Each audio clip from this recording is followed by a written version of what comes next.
Prontinho, gente. Então vamos. Ó, na sequência de ligações químicas, a gente entra na parte 2 do tema ligação covalente. Primeiro a gente definiu ligação como sendo um fator, vou fazer meio que uma retrospectiva do que a gente viu, tá? A gente começou a teoria de ligações falando de estabilidade e da necessidade, entre aspas, que um átomo tem de se associar para adquirir essa estabilidade. Então, as associações entre átomos, que é o que eu chamo de ligações químicas, são basicamente fatores que estabilizam um átomo. A gente viu que essa estabilização significa dizer que o átomo tem uma energia pequena, quando o átomo está estável, ele tem uma energia baixa, e que para fazer esse processo, o átomo ele procura adequar a sua eletrosfera de alguma maneira, onde ele vai perder elétrons, ganhar elétrons ou compartilhar. A gente falou basicamente de ligação iônica e covalente. Hoje, a gente fala sobre um tópico extra na parte de ligações covalentes, que é a parte de polaridade de ligações. A sequência agora é polaridade de ligações, geometria molecular, polaridade molecular e forças intermoleculares, tá? A parte de forças intermoleculares, ela está num assunto separado da apostila, tá? Mas esses três assuntos estão ainda na parte de covalente. Então, vamos lembrar, primeiro, o que é polaridade de ligação, que a gente falou um pouco sobre isso, se não me engano, na parte de tabela periódica. A gente viu, lá na parte de propriedades periódicas, que existe uma propriedade chamada eletronegatividade. Eletronegatividade.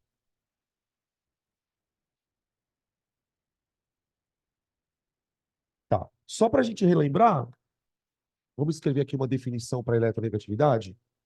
A eletronegatividade é uma propriedade que os átomos apresentam de, quando compartilharem elétrons, de alguma maneira exercer uma atração para esses elétrons compartilhados.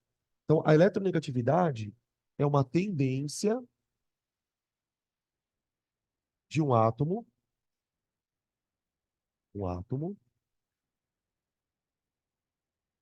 em atrair pares de elétrons compartilhados. Compartilhados. Esse conceito de polaridade de ligação, pessoal, ele vale tanto para ligações comuns, ligação covalente comum, como a tal da ligação dativa. Tá? Qualquer elétron compartilhado pode ser compartilhado de maneira polar ou apolar. Então a coisa funciona assim. Imaginem, por exemplo, uma molécula formada por dois átomos de hidrogênio, para a gente entender a história. Dois átomos de hidrogênio vão se aproximar, as suas eletrosferas vão se unir e vão formar o que a gente chama, dentro do assunto, de nuvem covalente. Isso aqui representaria uma molécula de hidrogênio. Ó. Isso aqui é uma molécula de hidrogênio. Esses dois pontinhos que eu coloquei aqui no centro, imaginem que são os núcleos dos átomos de hidrogênio. Então, isso aqui é o núcleo de um átomo de hidrogênio, vou colocar de outra cor aqui, ó. Núcleo e outro núcleo. Essa região que eu representei aqui, vai parecendo uma espécie de um croquetinho, é o que a gente chama de nuvem eletrônica. Nuvem eletrônica. Dentro dessa nuvem eletrônica, eu tenho o par de elétrons que esses átomos estão compartilhando. Ok. Eu percebo que essa nuvem, que é uma representação do compartilhamento, ela tem um certo formato. Está percebendo isso? Um certo formato. Tá. Perceba que esse formato ele é simétrico em relação ao centro dos átomos. Então, isso aqui é um hidrogênio, isso aqui é um outro hidrogênio. Eu percebo que essa nuvem aqui ela é simétrica. Simétrica. Tá. Agora eu vou representar uma outra nuvem, só que formada entre dois átomos com eletronegatividades diferentes. Eu vou colocar aqui Claro que eu vou pegar a molécula de HF, né? Óbvio. E vou desenhar a nuvem eletrônica.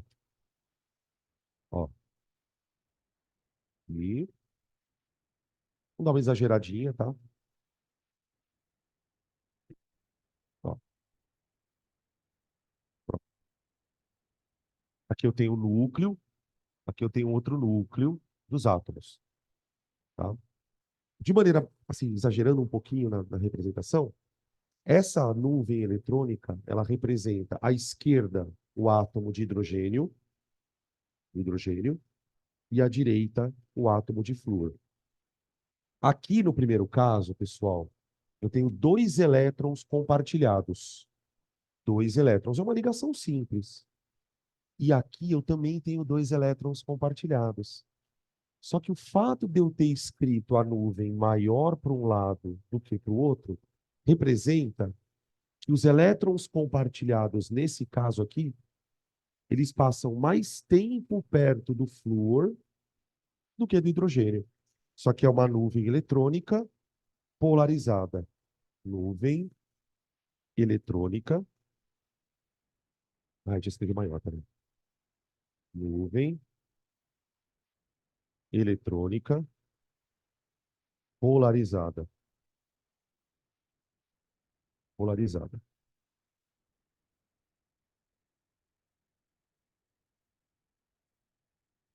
Quando uma nuvem eletrônica é polarizada, isso significa dizer que os elétrons passam mais tempo perto de um átomo do que do outro. No caso, mais próximo, mais tempo perto do flúor do que perto do hidrogênio. Essa região, então, da molécula, veja, isso aqui é uma molécula, tá? Essa região da molécula é uma região de alta densidade eletrônica. É uma região, eu vou escrever assim, rica, entre aspas, em elétrons. Elétrons.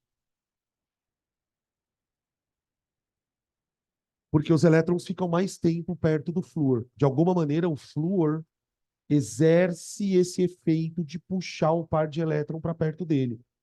Essa região aqui é uma região pobre, entre aspas, pobre em elétrons.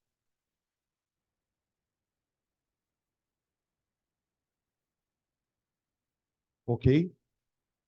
E é basicamente essa a ideia. Eu tenho, de maneira geral, dois tipos de ligações covalentes. Ligações covalentes que são capazes de deformar uma nuvem eletrônica, deixando os elétrons mais tempo perto de um átomo do que do outro, e ligações onde a nuvem fica perfeitamente simétrica. E essa é a diferença entre o que a gente vai chamar de ligação polar e ligação apolar. Então, a gente pode definir que a ligação HF é polarizada, vírgula, isto vírgula, deforma a nuvem eletrônica. Deforma a nuvem eletrônica. Por uma ligação ser polarizada, gente, basta o quê? Que os átomos tenham diferenças de eletronegatividades. Quanto mais diferentes forem as eletronegatividades, mais entortada fica a nuvem. É claro que aqui eu coloquei de propósito uma ligação bem polar. A ligação HF, das ligações que a gente estuda na química, é uma das mais polares. Justamente porque o flúor tem uma eletronegatividade altíssima e o hidrogênio, dentro dos ametais, tem uma eletronegatividade mais baixa, tá? Quando a nuvem não se deforma, eu digo que é uma ligação não polarizada. Ligação não polarizada. Tudo bem? Outra coisa, tá, pessoal? A palavra molécula, ela é significativamente diferente do termo íon, né? Deixa eu fazer um rascunho porque eu quero explicar isso melhor. Quando eu escrevo ó, isso aqui é a fórmula de uma molécula que a gente chama de amônia. E isso aqui é um íon, amônio, certo? A diferença de uma molécula para um íon é, molécula é um grupo de átomos onde não existe nenhum átomo carregado eletricamente. Isso aqui é uma estrutura eletricamente neutra. Vamos ver se vocês lembram um pouquinho da física. O que significa dizer que um corpo é eletricamente neutro? Que ali dentro tem a mesma quantidade de próton e elétron. Acabou. Aqui na amônia, ó, você tem um monte de prótons e um monte de elétrons. Mas a quantidade dessas duas partículas é a mesma. Quando eu olho para uma estrutura com essa carga, aqui eu coloquei um positivo, né? Falando do cátion, isso aqui não é uma estrutura eletricamente neutra. Isso aqui, se você pegar todos os prótons e todos os elétrons disso aqui, a soma não dá zero. Então, isso aqui é uma estrutura que tem carga, que é o que eu chamo de íon. Tudo bem? Então, toda molécula é neutra. Só que qual é a nossa proposta? Ex Existem moléculas neutras, como por exemplo esta daqui, nas quais uma região dela é negativa, porque existe ali uma população de elétrons maior, e existe uma região positiva. Então, o termo dipolo, que a gente vai usar tanto nessa sequência, tem a ver justamente com estruturas que são neutras, mas por algum motivo tem mais elétron de um lado do que do outro, tá? Essa polarização da ligação, ela pode ser representada. A polaridade de uma ligação, a polaridade de uma ligação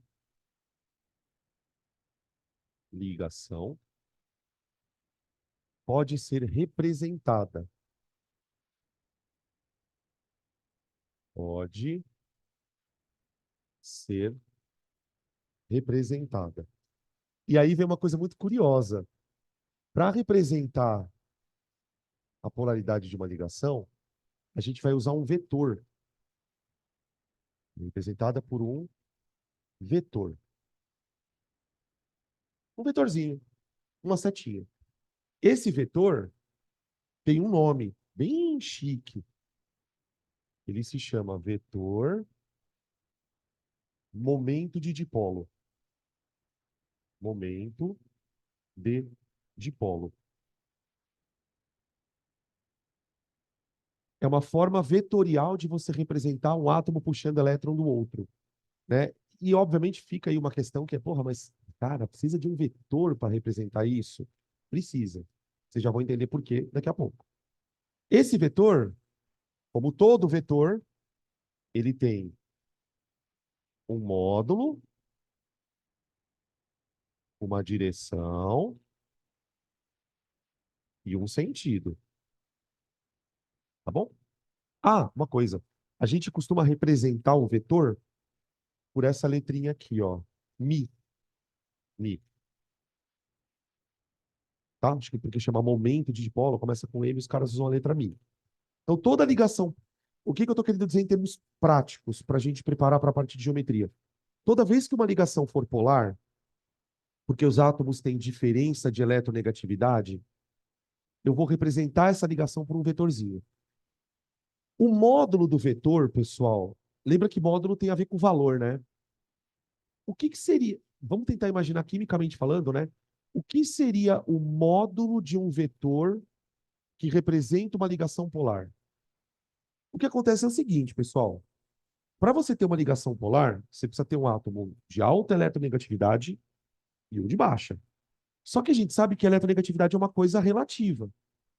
O que significa isso? Vai ter situações em que a ligação é muito polar, como, por exemplo, uma ligação do tipo HF, uma ligação extremamente polar, E vai ter situações onde a ligação não é tão polar. Então, o módulo de um vetor, ele vai depender da diferença de eletronegatividade. Diferença de eletronegatividade. Quanto mais diferentes forem os átomos, maior vai ser o vetor. Mais forte ou mais polar, digamos assim, é a nossa ligação. A direção e o sentido do vetor vão estar sempre apontando para o átomo que puxa elétron. Então, na hora que eu for representar o vetor, esse vetor ele tem que apontar para um lugar. Para onde ele aponta? Para o átomo que puxa elétron, para o mais eletronegativo. Direção e sentido. Direção e sentido do átomo mais eletronegativo, que é quem puxa o elétron.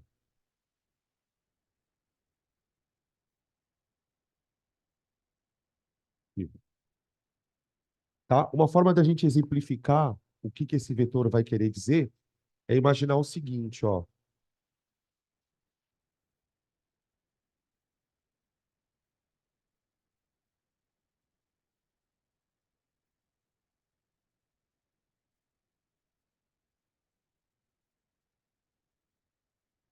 Vamos colocar aqui, ó.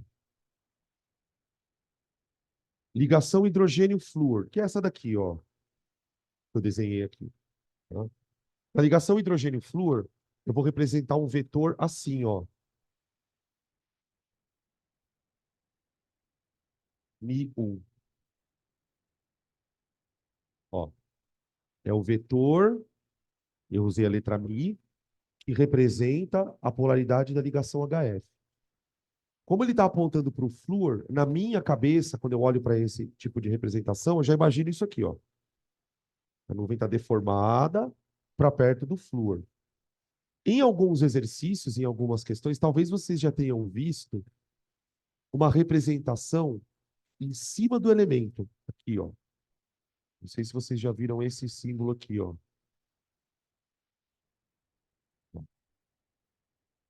Uma forma de você dizer que a nuvem está deformada para o lado do flúor é representar esse símbolozinho aqui, ó. Só que é o que a gente vai chamar de polo negativo da molécula. É a região que está rica em elétrons. Os elétrons passam mais tempo perto do flúor do que do hidrogênio. Tá? O hidrogênio, que é a região que está mais pobre em elétrons, eu vou representar essa letrinha aqui. Tá? Agora, olha como eu representaria a ligação HCl. Ó, ligação HCl. Mesma coisa, ó. A mesma coisa. O vetorzinho apontando para o cloro, só que eu tomei o cuidado aqui de desenhar um vetor um pouquinho menor. O fato de eu ter desenhado um vetor um pouquinho menor quer dizer somente o quê? Que os elétrons estão deslocados para o lado do flúor, mas o flúor talvez puxe esses elétrons com menos intensidade. Então, por exemplo, imagina a seguinte situação. Aqui no HF, ó, os elétrons passam 95% do tempo perto do flúor e 5% perto do hidrogênio. Aqui no HCl, os elétrons passam 70% do tempo perto do cloro. O cloro exerce esse efeito, mas não com a mesma intensidade do flúor. Então, aqui eu também tenho um polo negativo e aqui eu tenho um polo positivo. E um desafio que é interessante da gente exercitar, porque isso vai levar a tua compreensão depois, é perceber o seguinte, ó. Isso aqui é um polo negativo. Região rica em elétrons. Isso aqui também é um polo negativo. Região rica em elétrons. Qual dos dois polos negativos é mais negativo? O do flúor. Só que isso não é representado. Este polo negativo é mais negativo do que este daqui. E, consequentemente, este polo positivo é mais positivo do que esse daqui. Tudo bem? Então é daí que a gente vai começar a olhar para as ligações, não só ligação polar, ligação apolar. Não, dentro do universo das ligações polares, eu tenho as mais polares e as menos polares. Tá?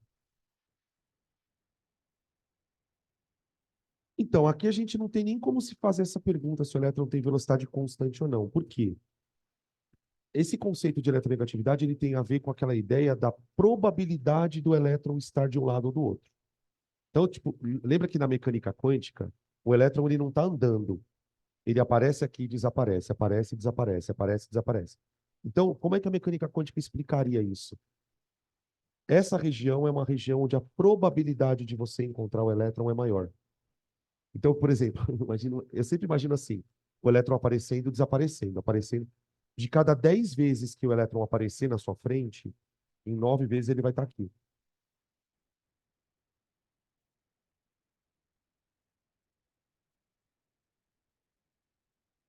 É, eu faria assim, né? Vamos supor que eu precisasse representar isso. Eu faria isso, ó. Eu faria isso aqui, ó. Isso aqui seria uma molécula de HF e isso aqui seria uma molécula de HCl,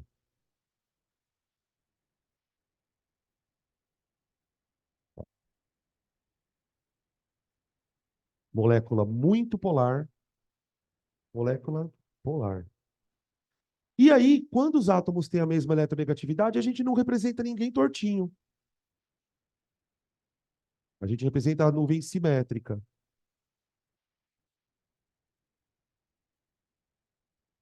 Tudo bem? Ok? E aí eu não tenho vetor. Tudo bem até aqui? Só que agora vem um conceito bem abstrato. Isso aqui é uma ligação covalente, ok? Covalente. Por que que é covalente? Compartilha. Isso aqui é uma covalente. Isso aqui compartilha. Isso aqui é uma covalente. Mas elas não são exatamente iguais. Existe aqui um grau de covalência. Pensando sempre no seguinte, a palavra covalência troca ela por compartilhamento, tá bem? Então vamos lá. O que seria o grau de covalência de uma ligação? Seria o quanto de fato esses elétrons estão compartilhados ou não. Veja se faz sentido isso que eu vou falar. E é bom que faça. Aqui é um compartilhamento onde 50% do tempo fica aqui, 50% aqui. Isso é um compartilhamento na acepção da palavra. Um compartilhamento onde fica mais tempo perto de um átomo do que do outro, não é um compartilhamento tão compartilhamento como esse aqui. Então, dentro do contexto da ligação covalente, existe o que a gente chama de caráter covalente da ligação. O caráter covalente da ligação é o quanto de fato os elétrons estão compartilhando de forma igual ou desigual. Então, eu posso dizer, por exemplo, que das 3 ligações que eu estou apresentando para vocês, essa ligação aqui, ela tem um maior caráter covalente.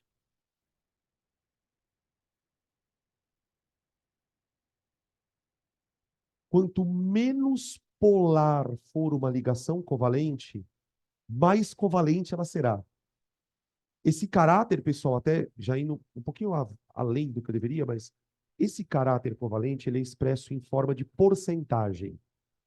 Então, por exemplo, como que a gente costuma dizer? Que uma ligação covalente apolar é uma ligação 100% covalente. Justamente porque os elétrons passam metade do tempo num lado, metade do outro. Quando a ligação começa a ficar polar, ela vai perdendo esse caráter de compartilhamento. Porque, embora seja um compartilhamento ainda, os elétrons passam mais tempo perto de um átomo do que do outro. Então, essa ligação aqui, ó, ela tem menor caráter covalente do que essa. E essa daqui, então, tem menos caráter covalente ainda.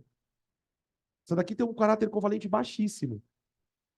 E uma coisa que é muito bizarra dentro dessa forma de enxergar a ligação é que, conforme ela vai perdendo o caráter covalente, ou seja, conforme ela vai ficando muito polar, ela vai ficando muito mais parecida com que tipo de ligação? Iônica. Porque, por exemplo, nesse caso aqui, ó, o flúor, ele compartilha elétron com hidrogênio, mas esses elétrons quase sempre estão perto do flúor. Então, quando uma ligação começa a ficar muito polar, ela vai perdendo essa cara de covalente e vai ganhando uma cara de iônica. Então, isso aqui, eu vou dizer que é uma ligação que tem maior caráter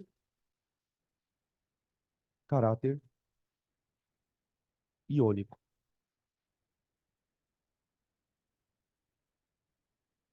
Então, eu tô falando sobre isso, gente, porque tem algumas questões em que eles usam esse termo. Ele fala, uma ligação é predominantemente iônica ou predominantemente covalente.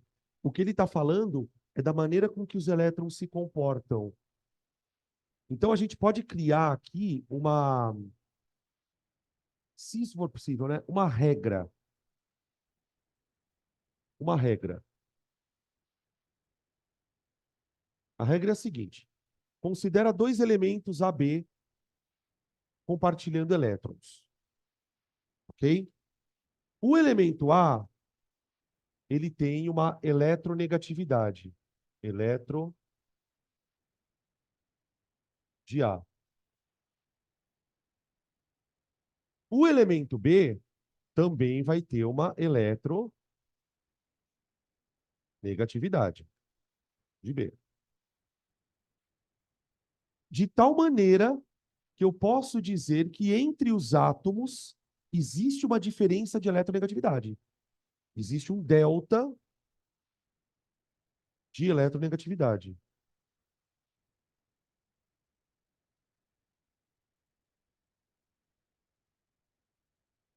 Negatividade. E aí, qual que é o lance? Quanto maior for essa diferença de eletronegatividade, mais deformada vai ser a ligação. Então, é uma ligação mais polar, maior polaridade.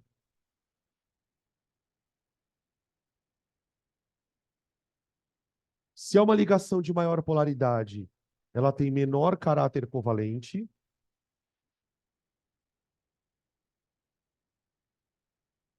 Covalente. E ela se aproxima mais da ligação iônica. Maior caráter iônico.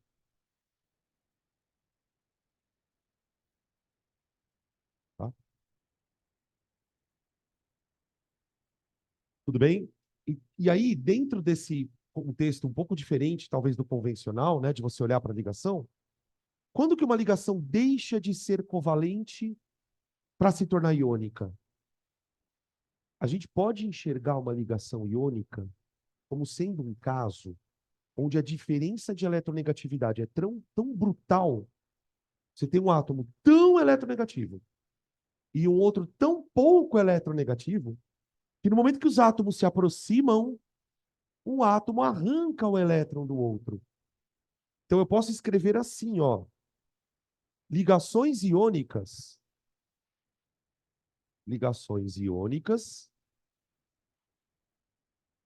podem ser entendidas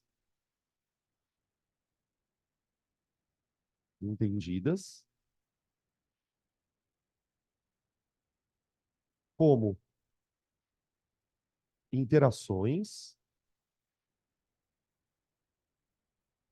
entre átomos. Dan, a Verônica. Aí, ela voltou agora. Ela tava longe, mas Voltou? voltou. Tá. Interações entre átomos com diferença extrema de eletronegatividade. Diferença extrema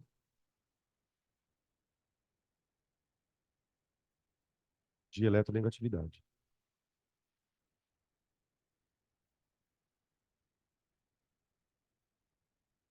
Tá? Existe até um limite meio estabelecido para isso, né? Geralmente, quando a diferença de eletronegatividade ela gira em torno de 2,1, essa diferença já é tão grande que os átomos já não conseguem mais compartilhar elétrons. O átomo acaba arrancando, de fato, o elétron do outro, tá? Ou seja, uma ligação polar é uma ligação que tende a ser iônica. Ela só não se tornou iônica ainda porque a diferença de eletronegatividade não é tão brusca, tá? Beleza? Isso é uma forma de enxergar ligações, gente, bem diferente daquela que a gente trabalha convencionalmente, tá? É olhar para as ligações de acordo com esse grau de diferença. Então, a ligação covalente raiz, digamos assim, se a gente pode usar esse termo, é a ligação apolar. Isso é uma ligação covalente, covalente, covalente, covalente. Essas ligações aqui, embora sejam classificadas de fato como covalentes, elas já têm essa tendência mais para o lado do iônico, tá? Ok até aqui?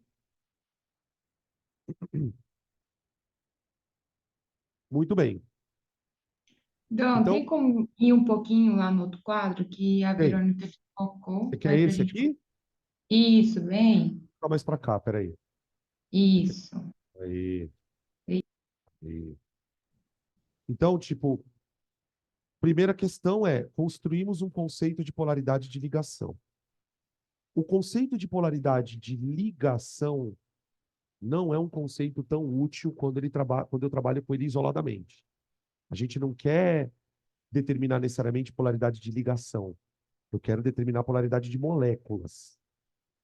Só que para determinar a polaridade de molécula, eu preciso de um outro conceito, que é o conceito de geometria molecular. Então vamos lá. Geometria de moléculas. Conceito 2. Geometria molecular.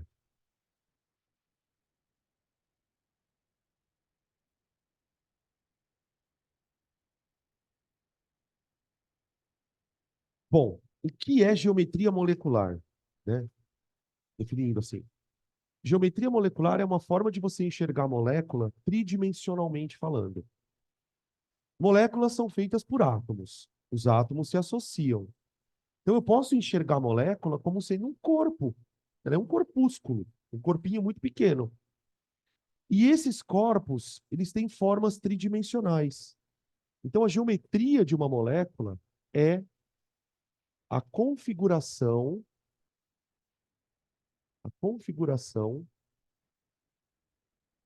3D da molécula.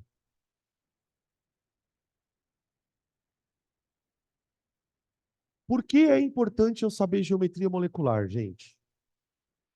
Quando a gente estuda, por exemplo, soluções, quando a gente estuda compostos orgânicos, uma das propriedades que a gente estuda muito e que o vestibular gosta muito é o lance.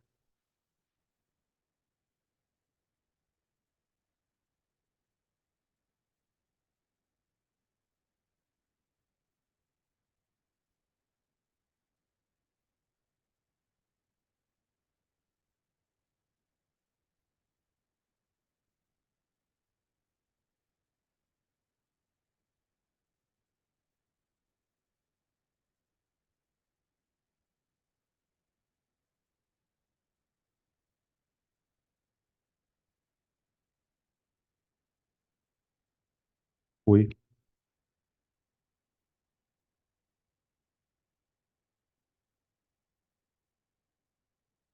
peraí, gente. Aqui,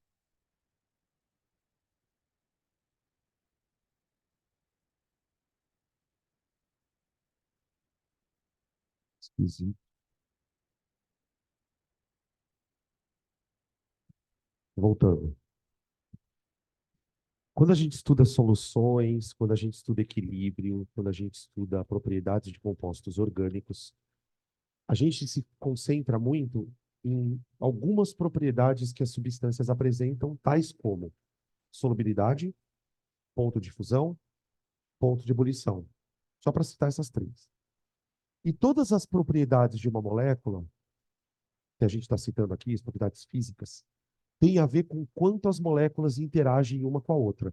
Então, eu vou explicar a solubilidade por interação molecular. Eu vou explicar a volatilidade por interação molecular e assim por diante. Só que para eu entender interação molecular, eu preciso saber o quanto as moléculas interagem, de maneira mais intensa ou menos intensa. E uma coisa que interfere diretamente nessas interações é a forma da molécula. Na verdade, a forma, junto com a polaridade, é que vai determinar o resto das outras coisas. Então, estudar geometria molecular tem a ver com o fato de você saber explicar, por exemplo, por que que a água é uma substância muito polar. Por que que ela consegue interagir, por exemplo, com álcool e não consegue interagir com a gasolina?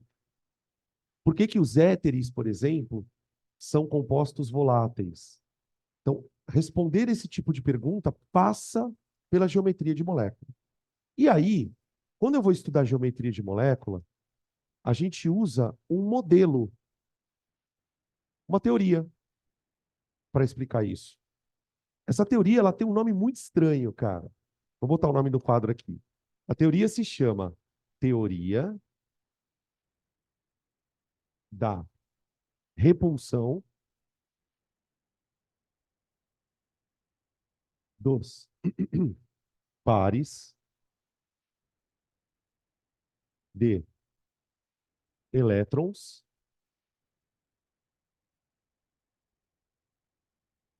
da camada de valência. Juro, a teoria tem esse nome.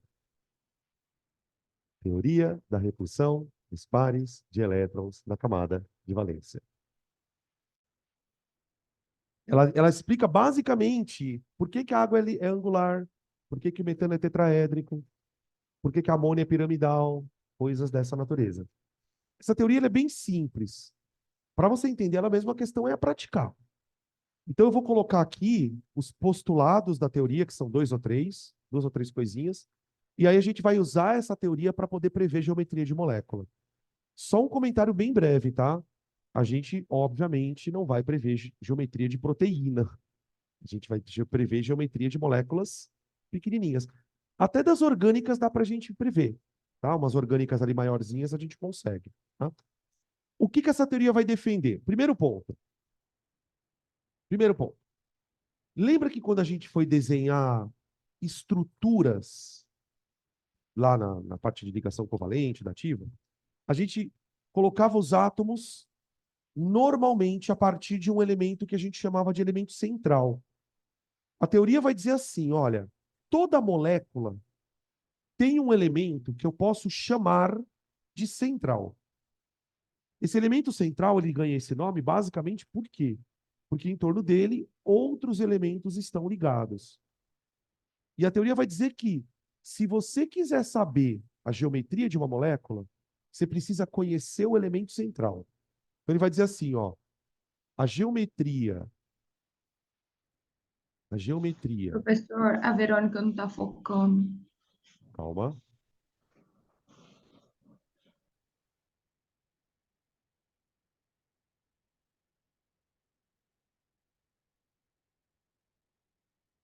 Ixi, agora ela tá louca. Ah, voltou. Voltou. Aí. A geometria da molécula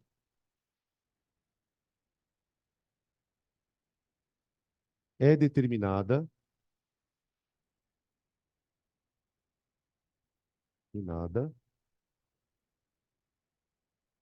pela quantidade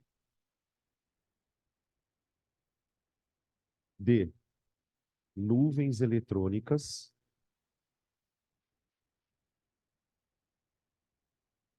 tônica ligantes e não ligantes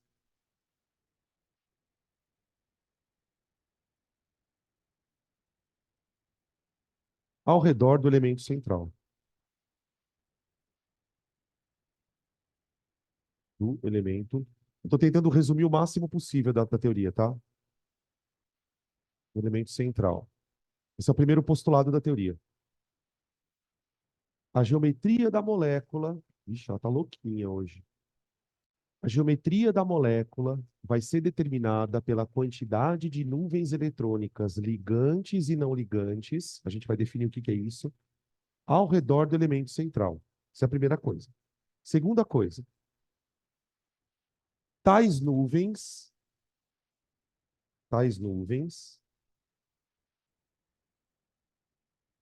se repelem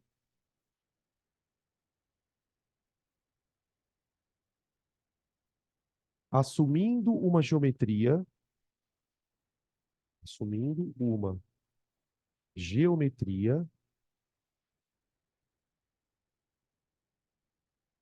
na qual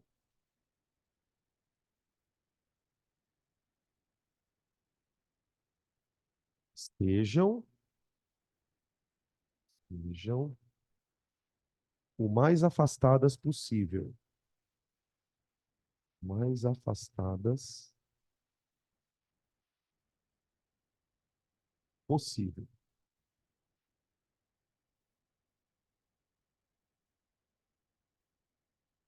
Basicamente, a coisa funciona assim. Imagina um elemento central qualquer. Está ligado lá para um monte de coisas. Cada ligação que o elemento central faz, eu vou chamar de nuvem eletrônica. Essas nuvens, por serem regiões onde eu tenho elétron, elas têm uma tendência de ficarem o mais distantes possível uma da outra. Daí o termo repulsão de pares de elétrons. A geometria da molécula vai depender fundamentalmente de quantas nuvens eletrônicas eu tenho em volta do elemento. Se eu tiver 2 nuvens eletrônicas, você vai ter uma geometria. Se eu tiver 3 nuvens eletrônicas, você vai ter uma outra geometria. E assim sucessivamente. Quanto mais nuvens eletrônicas eu tenho em volta do átomo, mais coisas se repelindo eu terei. E aí você vai ter os casos de geometria, tá? A gente, para o vestibular, a gente está se preparando, basta a gente estudar casos com 2 nuvens, 3, 4, 5 e 6. São os casos de nuvens eletrônicas em torno do elemento central. Sendo que os casos de 5 e 6 nem caem muito, tá? Eu vou mostrar para vocês alguns exemplos.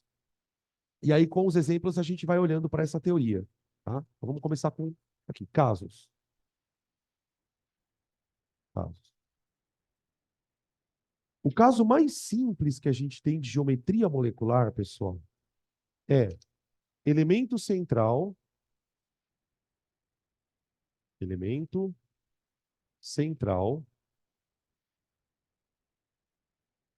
com 2 nuvens. 2 nuvens eletrônicas. Pode citar vários casos aqui, tá? Elemento central com 2 nuvens eletrônicas. Vamos pegar aqui casos. Gás carbônico. E aqui tem um parênteses, tá? Que eu não escrevi aqui para economizar tempo. Professor, mas como que eu vou saber quantas nuvens tem em volta do cara? Você tem que saber montar a estrutura dele. Você tem que saber montar a estrutura de Lewis. Volta aqui, peraí. Volta. Peraí, tá, ficou doida. Hoje ela não tá bem. Aí, querido. Volta aqui.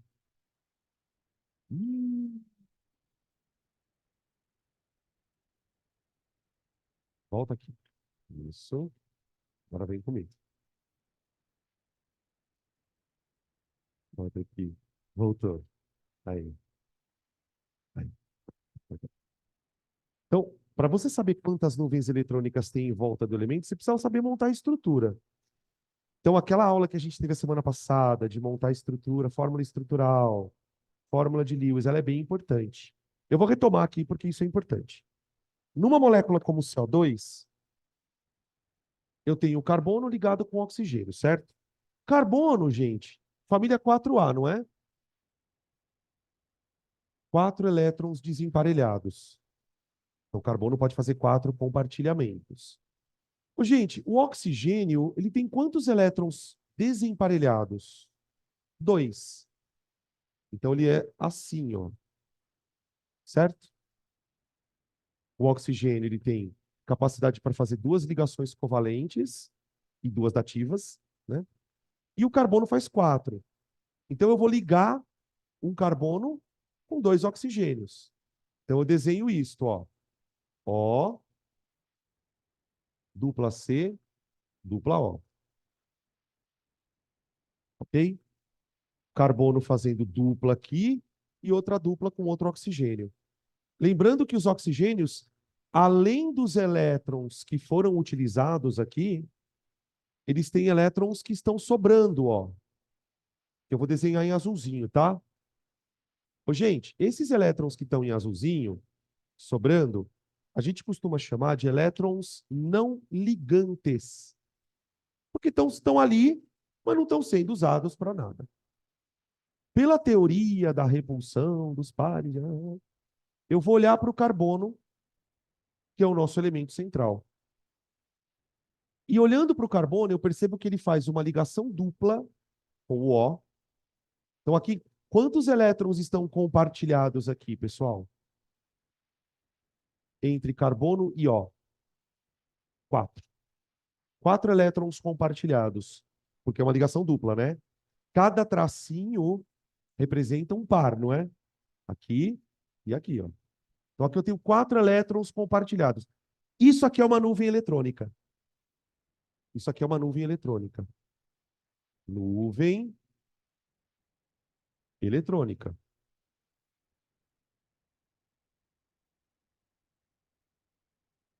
É a nuvem que o carbono compartilha com o oxigênio. Então, tem elétron fazendo isso. E aqui do outro lado eu tenho outra nuvem eletrônica. Então, o nosso elemento central tem 2 nuvens eletrônicas. Pela teoria da repulsão dos pares de elétrons da camada de valência, segundo a teoria, essas nuvens eletrônicas se repelem de tal maneira que elas fiquem o mais longe uma da outra possível.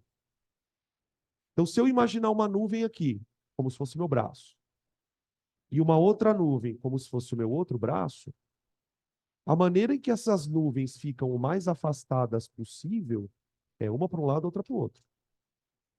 E nesse caso, eu teria 2 ligações que formam entre si um ângulo de 180 graus. Ou seja, a ligação covalente é uma ligação tão louca que a gente consegue estipular ângulo de ligação entre os átomos. Então, essa molécula, ela teria um átomo de oxigênio fazendo uma duplinha com um átomo de carbono. Estou fazendo um desenho tosco aqui. E fazendo uma outra duplinha com outro oxigênio. Fazendo uma gravatinha, ó. Moléculas onde o ângulo é de 180 graus são chamadas de moléculas lineares. Então, isso aqui é uma geometria. Geometria linear.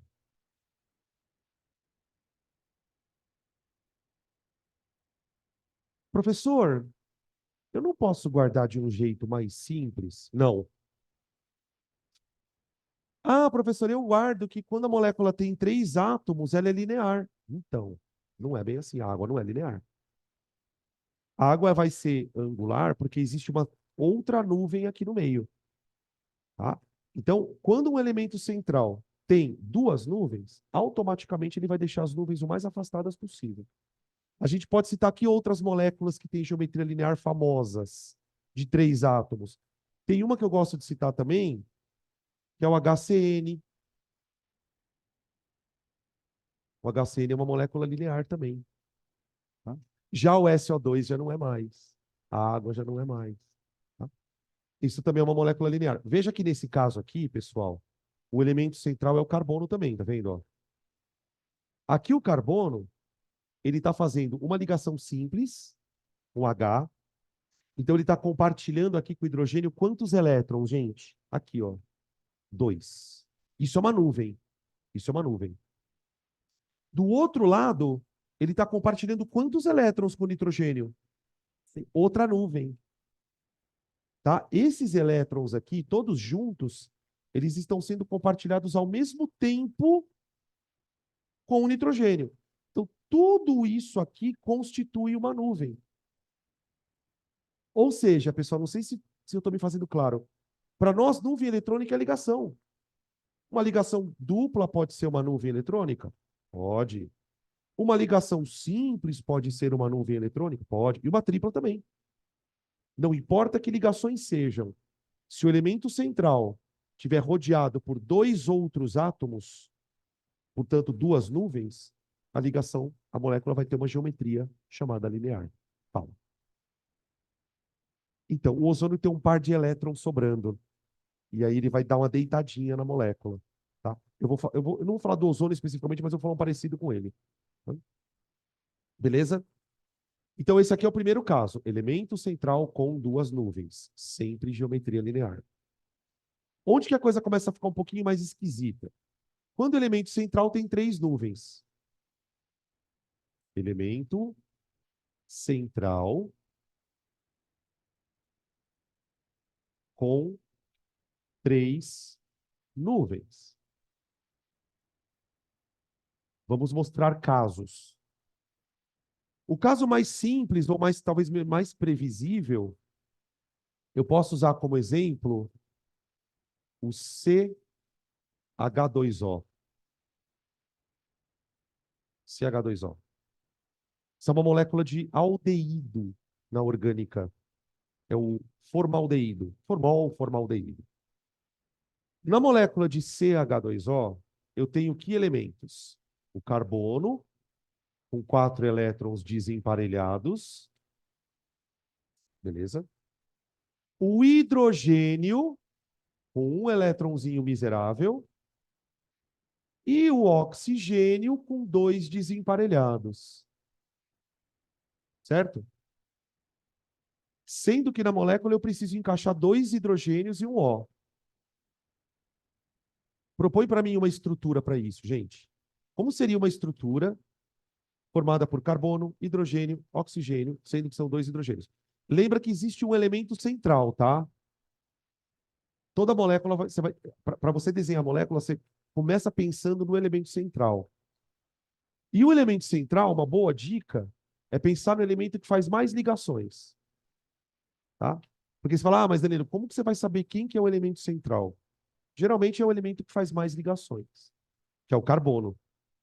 Então eu tenho que ligar ao redor do carbono 2 hidrogênios e um oxigênio. Uma estrutura possível para isso, veja se faz sentido, seria isso daqui, ó.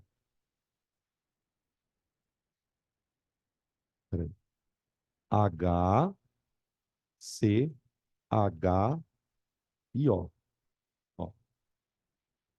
Então eu tenho carbono, uma nuvem com hidrogênio, só que é uma nuvem. Outra nuvem aqui do carbono com hidrogênio. Se só tivessem essas duas nuvens, 180 graus. A presença de uma terceira nuvem fará com que eu tenha, na mesma região, 3 nuvens se repelindo. A ideia é que essas nuvens sejam repelidas uma em relação à outra, de tal maneira que o ângulo entre elas seja o maior possível. Uma vez que você garante que o ângulo entre elas seja o maior possível, você está garantindo a repulsão. Tá? Nesse caso, a geometria prevista seria mais ou menos assim, ó. Carbono. Aqui eu vou fazer uma nuvem dupla com oxigênio. Ok? E as outras nuvens com os hidrogênios, eu vou fazer assim, ó. Aqui um H e aqui um H. Vou fazer bolotinha mesmo também. Ó. Bolotinha vermelha aqui. E a bolotinha vermelha aqui. O hidrogênio é o vermelhinho, tá? Nesse caso aqui, o que que a gente vai perceber? Primeiro, todos os átomos estão no mesmo plano. Eu estou dizendo isso porque vocês devem lembrar na aula de geometria que tem molécula que não é plana. Molécula é 3D. Só que é uma molécula plana. O ângulo entre essas ligações é o mesmo. 120 grauzinho. Aqui, ó. Ângulo de ligação. Tá? E algumas moléculas pode ser um pouquinho menor, enfim, mas tudo bem. 120, 120, 120. E aí a gente observa que a molécula, além de plana, ela tem o formato de um triângulo. Então a gente tem aqui uma geometria bem famosa, né? Que é a geometria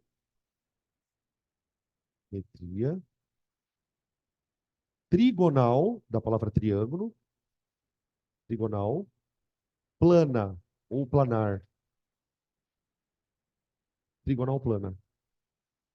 Tá? Quando é que essa geometria vai aparecer? Em moléculas onde o elemento central tem 3 nuvens. Tudo bem? Beleza? Esse é um caso. É um caso. But temos um problema. Espera aí, deixa eu ficar um pouco aqui. Espera. Pronto. Ah, professor, então quer dizer que toda molécula em que o elemento central tiver 3 nuvens, você vai ter essa geometria? Não. Porque pode acontecer situações onde o elemento central tem 3 nuvens, mas alguma dessas nuvens está vazia. Aí entra um outro negócio estranho. Porque assim, aqui eu tenho uma nuvem dupla, uma nuvem simples e uma nuvem simples. Essas nuvens são elétrons compartilhados com átomos, certo? Agora, eu vou pegar um outro exemplo para vocês perceberem essa situação aqui, ó. Ainda nesse caso, tá, gente? Elemento com 3 nuvens.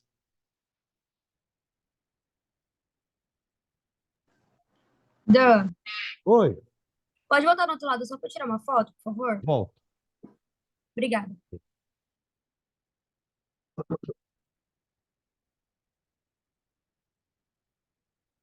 Aqui. Nossa, essa barriga tá muito grande. Foi isso. Pronto, obrigada. Alguns meses. Olha para essa molécula aqui, ó. Ahá. SO2. Dióxido de enxofre, gente. Enxofre, grupo 16, família 6A. O enxofre tem... Ah, o enxofre é primo do oxigênio, né? Ó, o enxofre é primo do oxigênio. Ele tem a mesma camada de valência do oxigênio, com elétrons, 2 elétrons desemparelhados, vai fazer 2 ligações covalentes, e o oxigênio também. Agora, é com vocês aqui, manos e manas. Como que eu proponho uma estrutura onde eu encaixe um enxofre com 2 Os? Me parece que o enxofre vai ser o elemento central. Bem? Então, vou colocar o enxofre aqui. Ô, gente, quantas ligações o enxofre é obrigado a fazer? 2. Ele até pode fazer dativas, né? Mas ele é obrigado a fazer 2. Com o oxigênio, que também é obrigado a fazer 2. Então, o que que eu vou fazer? Eu vou propor uma estrutura onde o enxofre faria uma dupla com o O para estabilizar. E o segundo O, eu compartilharia um par de elétron. Faria isso aqui, ó. Compartilharia um segundo par. Então, nesse caso, o enxofre estaria fazendo as 2 ligações obrigatórias dele, mais a opcional para estabilizar o ó. Só que tem um detalhe. Para fazer essa dativa aqui, ó, ele usou um par de elétrons, certo? Tem um par que ficou sobrando. Ele não usou. Ele não precisou usar. Por exemplo, ele poderia usar esse par aqui para ligar no SO3. Manja o SO3, que tem o trióxido de enxofre? Então, ele poderia estabilizar um outro O. Mas nesse caso aqui, ó, eu tenho um elemento central com 3 nuvens, sendo uma nuvem que é a dupla, a segunda nuvem que é a dativa, e quem é a terceira? O par. Essa nuvem é a nuvem não ligante. Ela chama não ligante porque ela não está sendo usada. No entanto, mesmo ela não estando usada, ela vai exercer repulsão sobre essas duas. Então, no final das contas, esse cara tem 3 coisas se repelindo. Vem cá. Aqui, ó, como é que o carbono estabilizou essas nuvens? Colocando as nuvens, formando uma geometria desse tipo. Então, eu vou tentar fazer isso aqui, ó. Bota aqui o enxofre.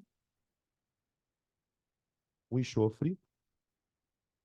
Uma nuvem vai ficar aqui. A outra aqui. E a outra aqui. Ó.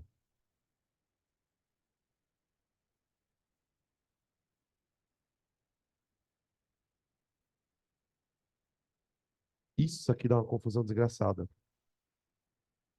Qual é a geometria das nuvens? Vou perguntar de novo. Qual a geometria das nuvens? Não é angular.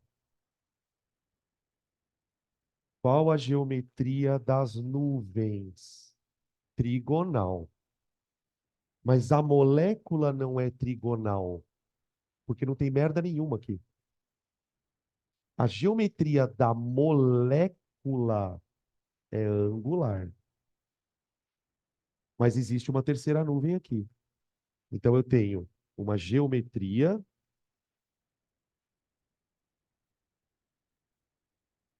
angular. Ela seria trigonal, a geometria da molécula, se eu tivesse um terceiro átomo aqui. Não ligante, esse esse par de elétron, ele não está sendo usado com ninguém. Então, qual a diferença de você ter uma coisa ligante e uma não ligante? A nuvem não ligante, ela exerce repulsão nas outras.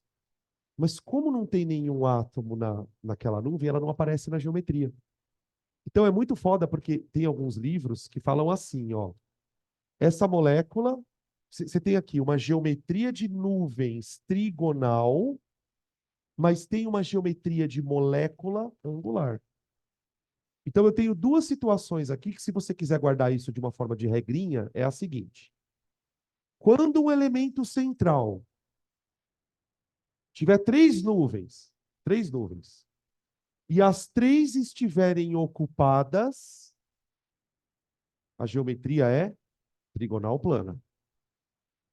Quando o elemento central tiver 3 nuvens, mas uma nuvem desocupada, você tem um pedaço da geometria, que é a geometria angular. Tá? 3 nuvens cheias, trigonal. 3 nuvens com uma vazia, angular. Que é o que acontece, por exemplo, no ozônio. O ozônio ele tem essa geometria levemente angular aqui. Estranho, né?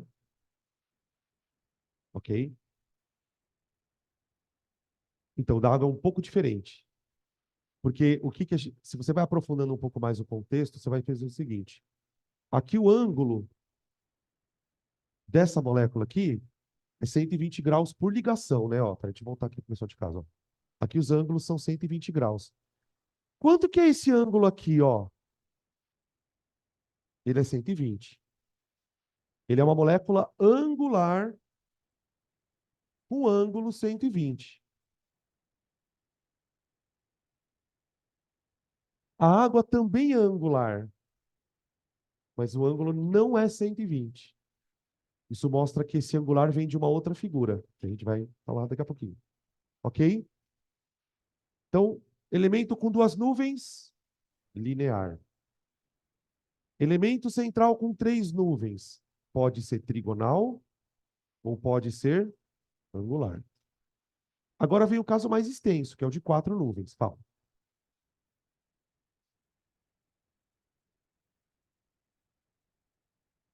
Não, não é simples. Isso é uma dativa. Tá? É um par. O que ele está fazendo aqui? Ele está emprestando um par para o outro, diretamente para o outro. Aqui não. É mais ou menos isso. Ó. Deixa eu fazer aqui para ficar mais claro. Peraí. Se eu fosse fazer a estrutura de elétrons, faria assim, ó.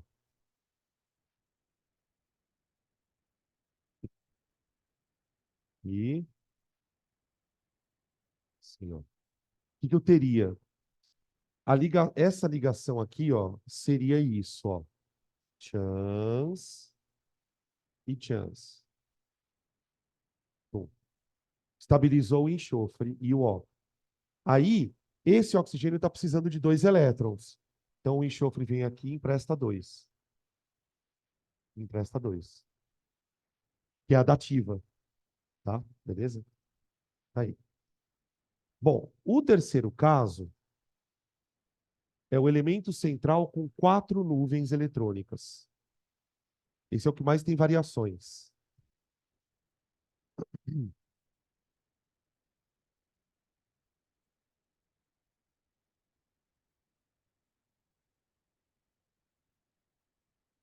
Elemento central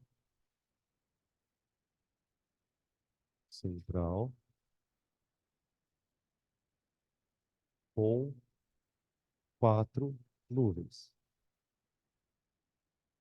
Gente, quando o elemento do meio tem quatro nuvens, a gente pode esperar três geometrias diferentes, dependendo do quão cheias estão as nuvens. E o que a gente percebeu no caso três nuvens, né? Quando você tem um elemento central com três nuvens, faz diferença se as três nuvens têm átomos ou se tem nuvem vazia. Você vai ter geometrias diferentes. Aqui, eu vou colocar como caso A, todas cheias. Cheias. Elemento central, com quatro nuvens, todas cheias. Aqui, gente, não tem nem como fugir, né? Ele, o metano. O metano. Carbono, que é o elemento central.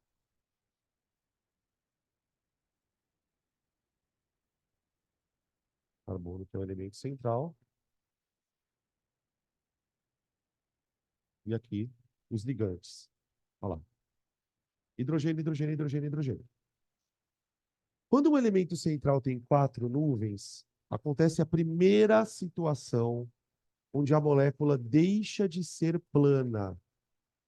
Até aqui, molécula plana, porque esses átomos estão no mesmo plano. Na trigonal também era plana. Aqui é a primeira vez que a molécula vai sair do plano. Nesse caso, eu vou ter um carbono, e esse carbono, ele vai formar, ele vai constituir o centro de um maldito de um tetraedro. É uma coisa mais ou menos assim, ó. Isso aqui. Uma figurinha meio que assim. Tetraédrico. A gente representa isso assim, ó. O carbono aqui com uma ligação com o hidrogênio. Tá vendo, ó? Esses átomos estão no mesmo plano. Uma segunda ligação aqui.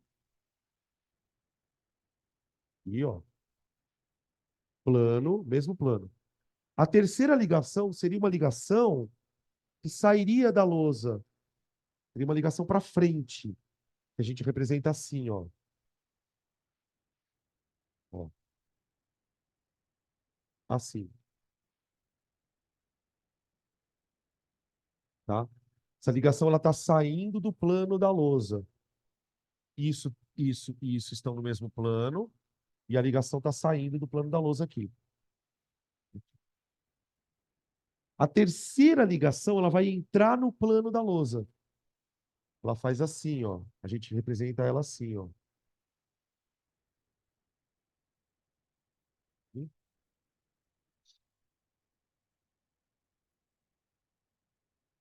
Ó. Essa tá para trás, lá para trás. Essa tá para frente, tá apontando para vocês, tá? E essas duas ligações estão no plano da lousa. Então, uma molécula tridimensional. Sim. Você pode generalizar qualquer molécula em que o carbono seja sp3. Porque uma das características do carbono sp3, você deve lembrar disso da orgânica, né?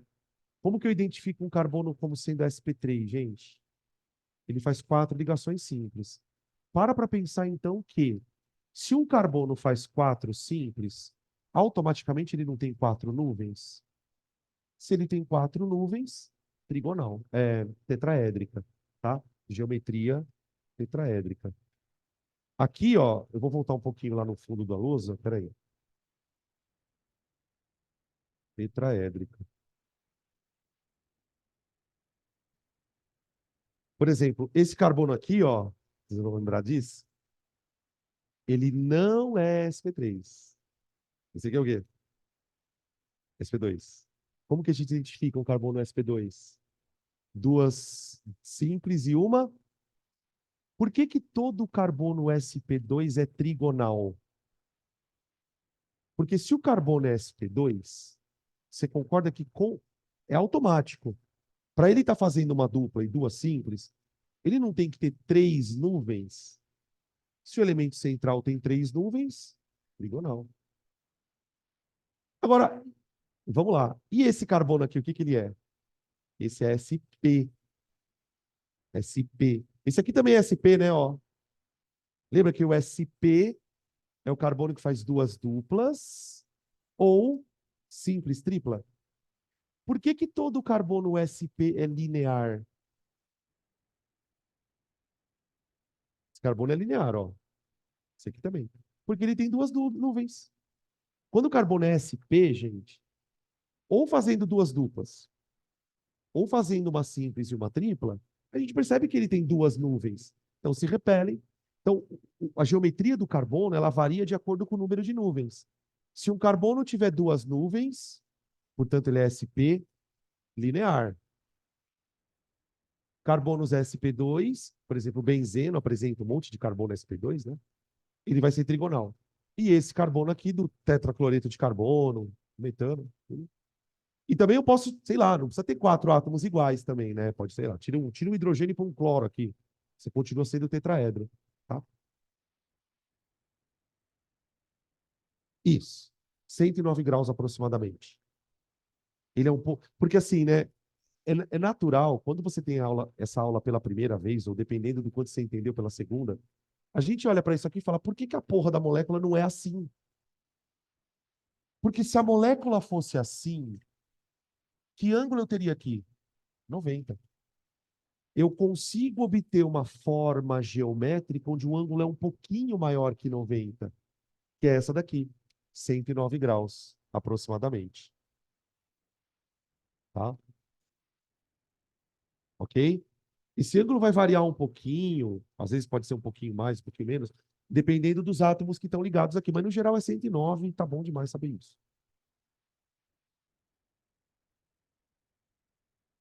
Não. Quando o átomo central tem duas nuvens, ele é linear e acabou.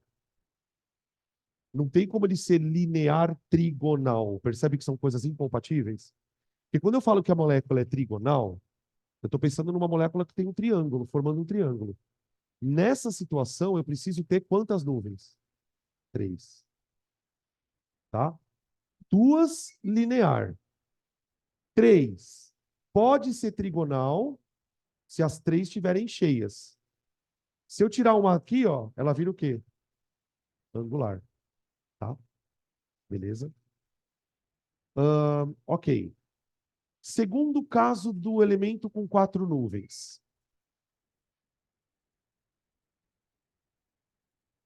3 cheias.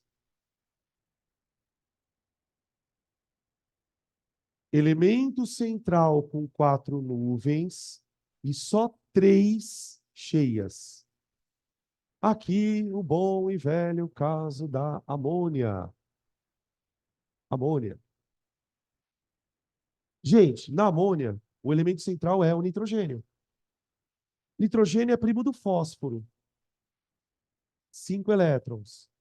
O nitrogênio, pessoal, ele obrigatoriamente precisa fazer 3 covalentes, porque ele tem 3 elétrons desemparelhados. E um par sobrando ali, ó. Olha o par sobrando. Ah. Como que eu vou encaixar os hidrogênios aqui? H, N, H, H, E.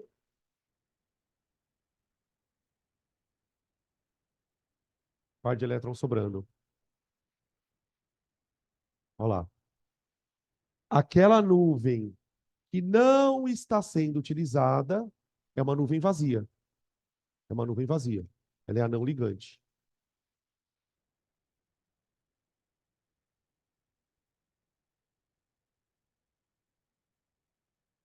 Então, uma coisa que a gente percebe de semelhança. O carbono aqui tem 4 nuvens. Tudo bem que todas estão cheias, mas são 4 nuvens. 4 nuvens vão se repelir de maneira a formar isso aqui, não é? Então, eu vou desenhar para o nitrogênio.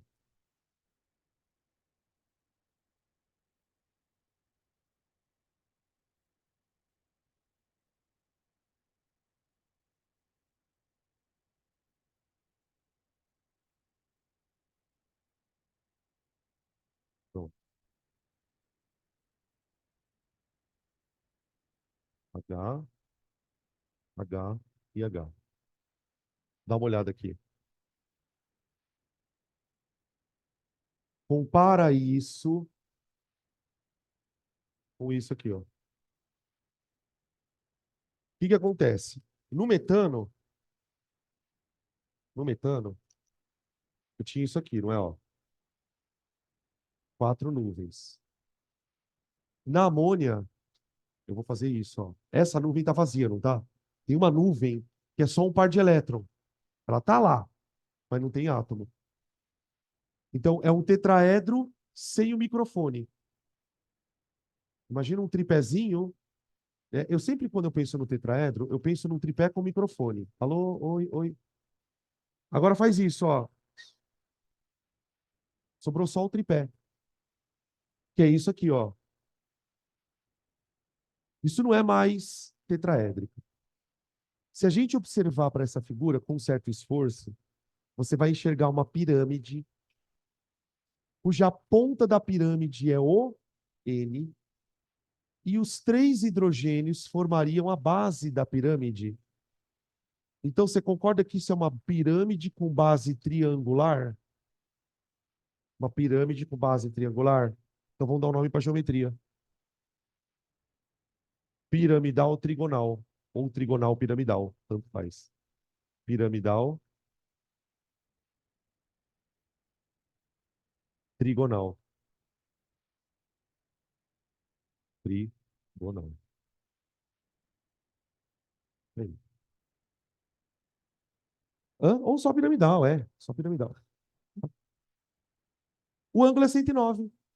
Aproximadamente 109. Por que que é aproximadamente 109, gente? Porque ela deriva de um tetraedro. É um tetraedro desmontado. Só perdeu a cabeça de cima ali. Tá? Beleza? Então, a gente vai, conforme você vai treinando, você vai adquirindo uma ligeireza. O que eu quero dizer com isso? Por exemplo, toda molécula que tiver nitrogênio como elemento central e o nitrogênio não estiver fazendo dativa, ela vai ter esse tipo de caráter, de forma aqui. Moléculas que têm carbonos podem ser tetraédricas, trigonais, lineares. Então, conforme você vai praticando, essa relação de possibilidades vai ficando guardada. E aí a gente tem o terceiro caso de 4 nuvens, que é onde entra a água, né? A água vai entrar aqui. Primeiro caso, 4 nuvens todas cheias. Segundo caso, 4 nuvens, uma vazia, ou 3 cheias, né? O terceiro caso são 4 nuvens, 2 cheias.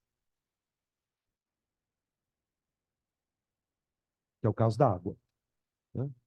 Água, H2O. Obviamente, né, pessoal, no caso da água, o oxigênio, perdão. O oxigênio é o elemento central, né? Tá, o oxigênio, ele se liga com os hidrogênios e ele tem sobrando aqui 2 pares de elétrons. 2 pares de elétrons. São os não ligantes.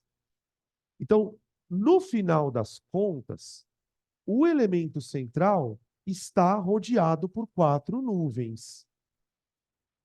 Então, se o elemento central, pessoal, está rodeado por 4 nuvens, qual que seria a geometria prevista para ele? Ó, seria o O, uma nuvem, 2 nuvens, 3 nuvens, 4 nuvens.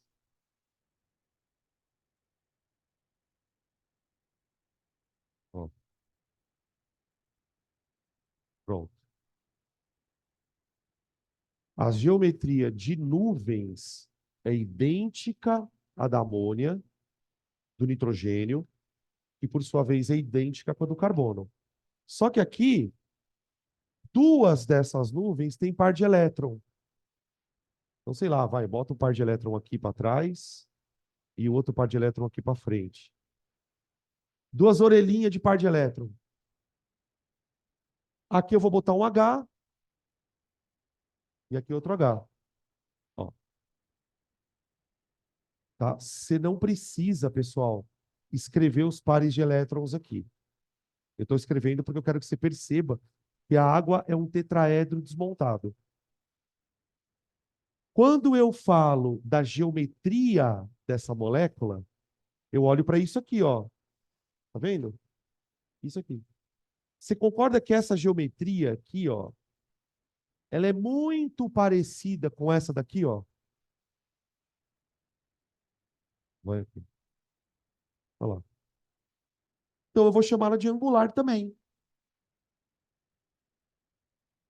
Geometria angular.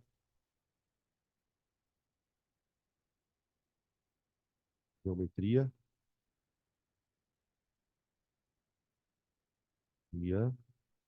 angular.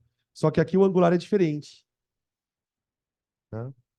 O ângulo das ligações HO aqui, ó, ele lembra o ângulo do tetraedro. Então não é um ângulo de 120 graus como no outro. Aqui é o ângulo de 109. Tá? O que eu quis mostrar, na verdade, é que as geometrias angulares, elas são originadas de casos diferentes. Eu tenho angular gerado por elemento de 3 nuvens e eu tenho angular gerado por 4 nuvens. Tá? Então, 4, 4 cheias, tetraedro. 4, 3 cheias, piramidal. 4, 2 cheias, angular. São as possibilidades aí para 4 nuvens. Tá bom? Posso colocar mais 2 casos? São mais exceções, mas vale a pena a gente citar.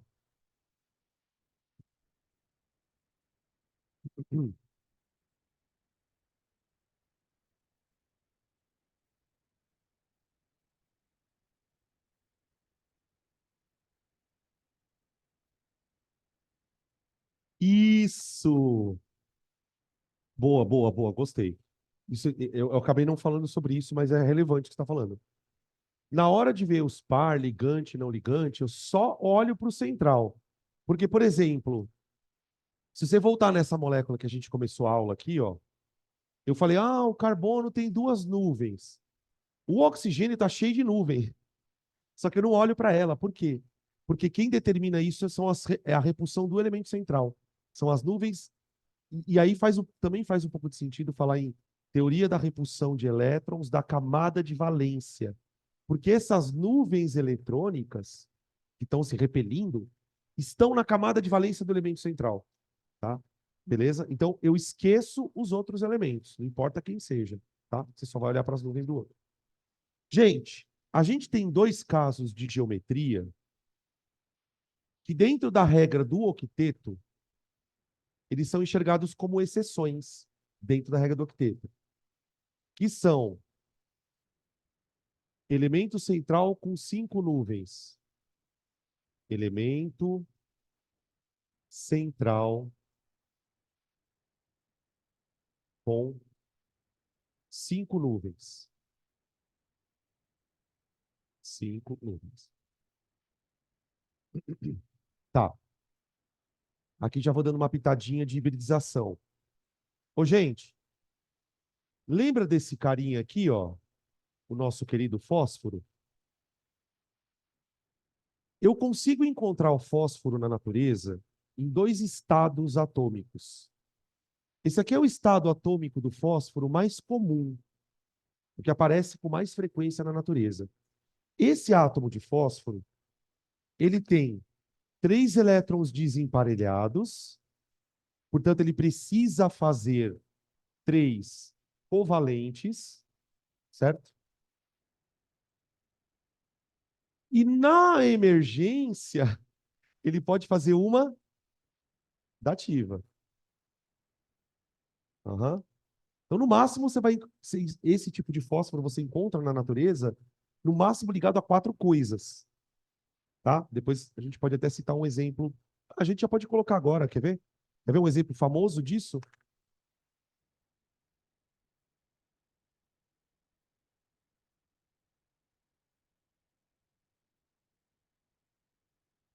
Ó, ó. Quem é esse cara? Ácido sulfúrico. Fosfórico, perdão. Não sulfúrico, fosfórico. Qual a geometria dessa molécula?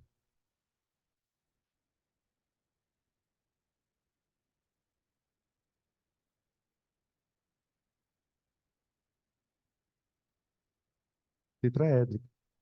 O fósforo ficaria como centro de um tetraedro, com 4 perninhas. Seria uma coisa mais ou menos assim, ó. Fósforo aqui no meio, um oxigênio, um OH aqui, um OH aqui,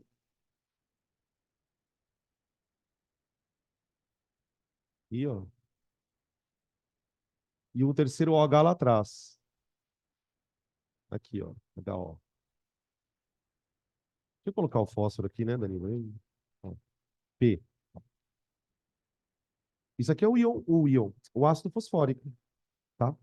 Essas perninhas aqui do tetraedro, elas formariam ângulos, tá? Ó, HO, HO e HO, mas eu não estou desenhando aqui. Então, isso aqui é uma geometria piramidal. Só que acontece o seguinte, o fósforo, ele sofre um fenômeno atômico chamado hibridização.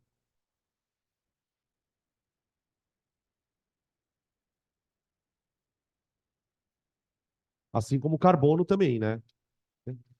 E quando o fósforo sofre este fenômeno chamado hibridização, os elétrons da camada de valência dele desemparelham. E aí eu vou ter um fósforo diferentão. Eu vou ter um fósforo pentavalente, com 5 elétrons desemparelhados. As hibridizações, pessoal, já tinha comentado um pouquinho sobre elas nas semanas anteriores, elas são mecanismos que acontecem com alguns átomos, e geralmente quando ocorrem, o átomo expande a camada de valência dele, ele expande a capacidade de fazer ligações. É o que a teoria do octeto chamava de octeto expandido. Como que os caras descobriram que o fósforo sofre esse fenômeno? Bom, nesse caso, ele vai fazer quantas covalentes? 5. 5. Como que os caras descobrem esse tipo de evento? Porque a gente consegue sintetizar em laboratório essa molécula aqui, ó. PCl5. É uma molécula utilizada na indústria para fazer uns processos industriais lá, que é o pentacloreto de fósforo. E aí, qual é o raciocínio, pessoal? Opa, se o fósforo está ligado a 5 cloros, é porque o fósforo está fazendo 5 ligações. Então, ele é um fósforo que está num estado que a gente chama, né, de hibridizado. Tá? Geralmente, o átomo hibridizado ele está com um número de ligações maior do que o do octeto, maior do que a capacidade natural dele. Tá? Cara, nesse caso, a geometria é muito louca. A geometria é assim. Você tem um fósforo, e esse fósforo ele está rodeado por um cloro aqui. Vamos ver se eu consigo desenhar. Um cloro. Aqui um outro cloro. E aqui um outro cloro.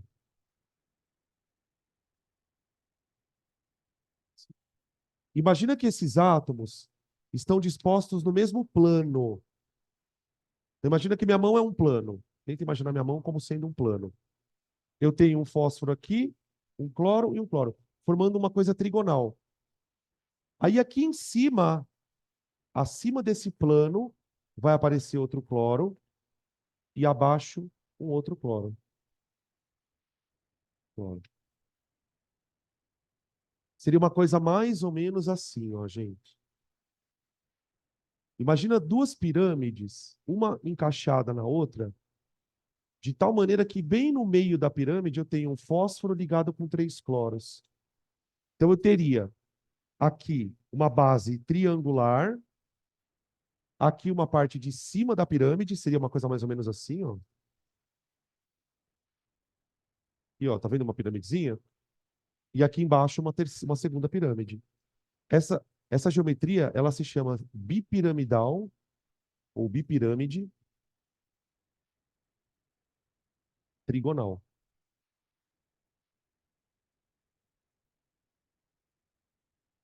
Aí é o seguinte, as ligações fósforo-cloro aqui do plano são 60 graus.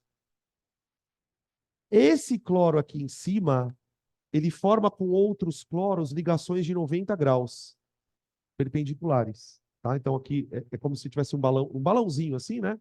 Aqui na ponta do balãozinho eu tenho um cloro e aqui um outro cloro. Tá? Isso já é uma geometria menos, que aparece menos em exercício. Ah, mas professor, como que eu vou saber que essa geometria...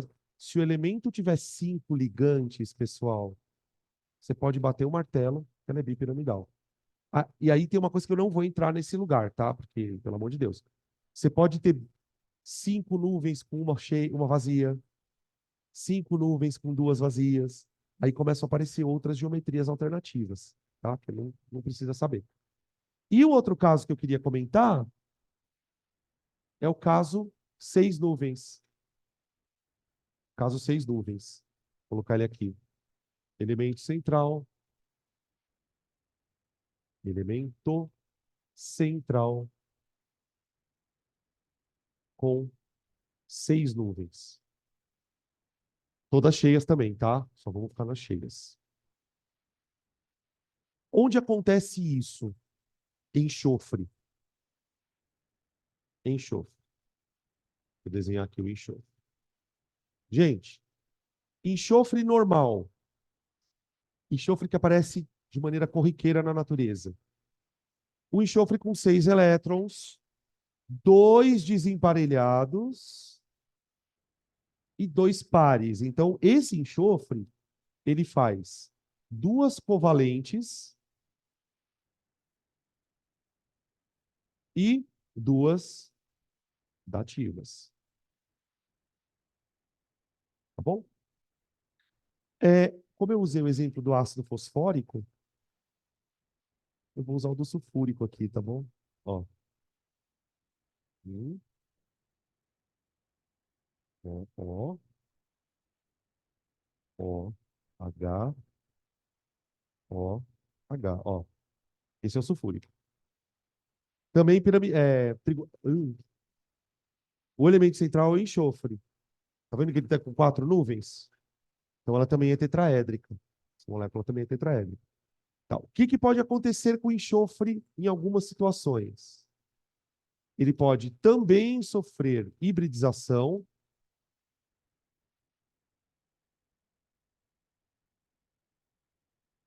Desse processo de hibridização, os Dan, elétrons... a Verônica. Verônica. Peraí. Eu não vi, perdão. Vem para cá. Ih, peraí.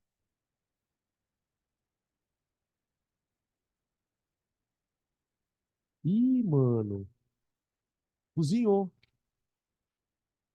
Peraí.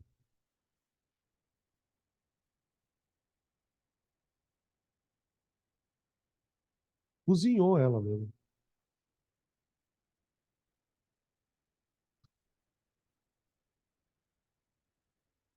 Voltou. Fica isso. Pronto. O que acontece aqui, gente? Aí, voltou. Quando o enxofre hibridiza, o final da história dele é o mesmo do fósforo. Tudo elétron desemparelhado. Só que no caso do enxofre, estar com o elétron desemparelhado, gente, pelo amor de Deus, olha isso, é fazer 6 ligações. Ele é um hexavalente. Agora imagina cada elétron desse aqui compartilhado com outro. Quantos elétrons vai ter na camada de valência do enxofre? Se ele fizer 6 ligações? 12. Um aqui, outro, outro, outro, outro, outro. Cada covalência é um par de elétron, o dele e do outro átomo. Então aqui ficaria um par, um par, um par, um par, um par, um par. Tá? Então aquele é 6 hexavalente, 6 covalentes. Muito bem. Molécula assim, tem uma famosa também, que é usada na indústria, SF6. Ele é usado, por exemplo, como substituto de gases nos sistemas de gases de ar-condicionado. Tem uma série de coisas que se usam isso aqui.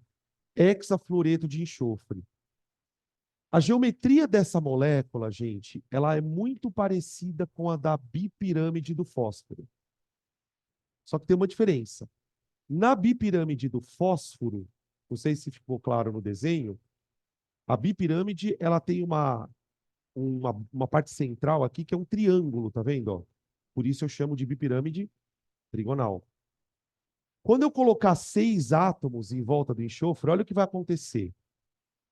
O enxofre aqui, você vai ter 4 ligações formando um quadrado. Isso aqui é uma base quadrada. 1, 2, 3, 4. Espera aí. Vou fazer direito.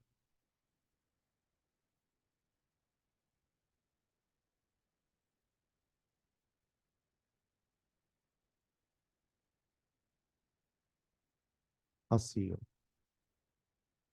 Esses 4 flúors com enxofre, eles vão formar uma espécie de um plano, tá vendo? Ó? Como se fosse estivesse em cima de uma mesa. O quinto flúor está aqui em cima, formando uma ligação com o enxofre aqui, ó. E o sexto flúor está aqui embaixo. Tá? De tal maneira que esse flúor aqui, ó, com os 4 flúores da mesa, forma uma pirâmide para cima. E o flúor daqui de baixo, com os 4 da mesa, forma uma outra pirâmide. Eu tenho 2 pirâmides também. Só que agora a base delas é um quadradinho, tá? Então isso é chamado de bipirâmide quadrada. Bipirâmide quadrada. Quadrada. Aí. Beleza? Casos bem mais raros de aparecer. Agora os outros, tá? Oi. Dessa daqui? E aí, gente? Ó, olha o elemento central, 4 nuvens, tetraedro. Então ela seria assim, ó. Enxofre. Aí você faria eu faria uma perninha com O aqui, uma delas, aí, sei lá, uma outra aqui, duas dativas, aí uma aqui, HO, seria a hidroxila, né? Vai ionizar, OH, e a daqui também, HO, tá? Essa técnica de desenhar em geometria, ela é meio tosquinha, mas ela ajuda pra caramba, tá? A gente consegue, inclusive, montar geometrias de moléculas orgânicas, tá? Eu queria encerrar essa discussão, inclusive, propondo uma coisa pra gente aqui. Montar uma molécula orgânica famosa. Eu quero mostrar para vocês um negócio aqui.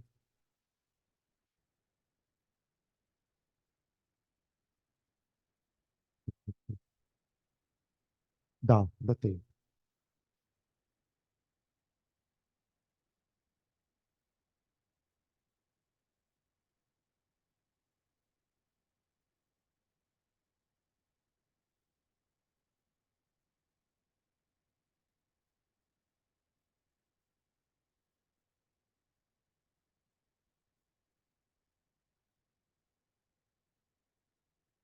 Vou pegar essa daqui, ó. Metanol. Uma bem famosinha. Um álcool de um carboninho só, bem simples, tá? Não sei se vocês lembram a fórmula do metanol, gente. Eu posso representar a fórmula do metanol assim, ó, tá? Acho que é a maneira mais fácil da gente representar a fórmula do metanol. H3COH, né? Quem que eu posso considerar no metanol como elemento central? Ah, considero o carbono, né? Carbono é um elemento central. Tá. Veja que o carbono, no metanol, gente, ele está rodeado por quantas nuvens eletrônicas? Quatro. Três Hs e um O, não é? Só que o O também pode ser considerado uma espécie de elemento central, porque ele tem aqui ligado a ele um H, e tem nuvem vazia, não tem? Então veja, o oxigênio está rodeado por quatro nuvens. Desculpa. O carbono está rodeado por quatro nuvens, todas cheias. Então eu desenharia um carbono assim, ó. Assim, ó. Tá? Com a estrutura tetraédrica. Em três delas eu vou colocar hidrogênios. Vou colocar os hidrogênios nas nuvens aqui de baixo do metanol. Hum. A gente usa muito geometria molecular, pessoal, quando vai estudar isomeria, né? Também. No caso das isomerias cis-trans e no caso da isomeria ótica também. Então aqui eu tenho H, H, H, ok? Aí ali em cima eu vou colocar um O com hidrogênio. Só que eu já sei que o O com hidrogênio ele forma estruturas angulares. Espera aí, vem aqui isso. Ele forma estruturas angulares. Então eu posso fazer assim, ó. Põe um O aqui e um Hzinho aqui, ó. E o par de elétron aqui, ó. Então imagina um tetraedro, sendo que o microfone aqui da parte de cima está tortinho ainda, ó. Então esse ângulo aqui seria um ângulo de 109 graus e todos esses outros ângulos aqui também, ângulos de 109 graus, tá? Dá para desenhar o seno, ao sinus. A gente vai desenhar nos exercícios, tá? Na aula da tarde, a gente faz isso. Tudo bem? Deixa eu vou parar por aqui. À tarde, só antes de vocês saírem correndo. À tarde, o que a gente vai fazer?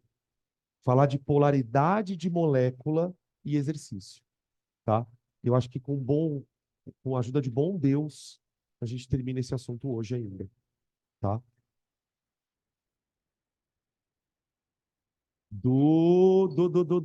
Aqui? Aqui? Esse? H2SO4. H2 SO4, que é o ácido sulfúrico. Tá bom? Gente, para quem for assistir a aula, a gente volta às 2h30, tá? Eu mando o link para vocês no grupo. Quem quiser ficar aqui na sala 2. Espero que não fique só eu. 2h30, tamo junto.